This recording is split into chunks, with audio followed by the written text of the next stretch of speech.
इसकी कहानी और बैकग्राउंड यह है कि 1950 में संविधान लागू होते ही सरकार और सुप्रीम कोर्ट में टक्कर हो गई।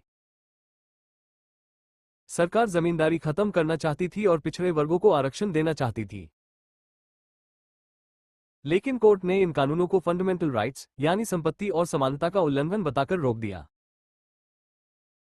इस अमेंडमेंट से 3 बड़े बदलाव किए गए। पहला बदलाव था बोलने की आजादी पार लगाम यानी आर्टिकल 19।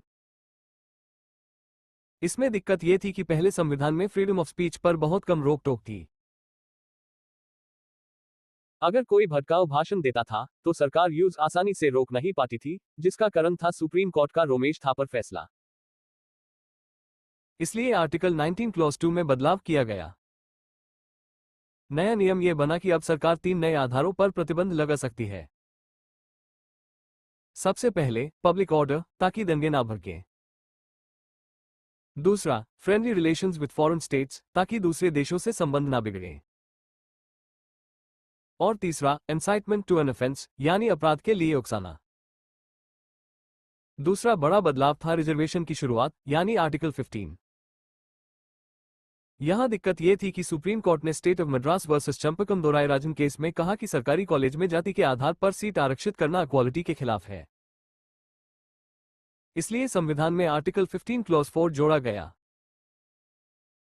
नए नियम के अनुसार सरकार को शक्ति दी गई कि वह socially and educationally backward classes, SC और एसटी के लिए स्पेशल प्रोविजंस बना सकती है। यहीं से शिक्षण संस्थानों में आरक्षण संवैधानिक हुआ।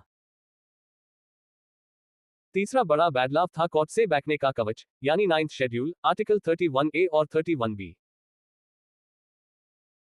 इसमें दिक्कत यह थी कि सरकार जमींदारी खत्म करने के लिए जो भी कानून बनाती, court use right to property के खिलाफ बताकर रद्द कर देता।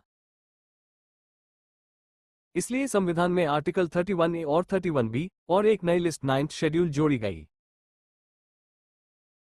नए नियम के तहत आर्टिकल 31A कहता है कि जमींदारी उन्मूलन कानूनों को मौलिक अधिकारों के उल्लंघन के आधार पर चुनौती नहीं दी जा सकती।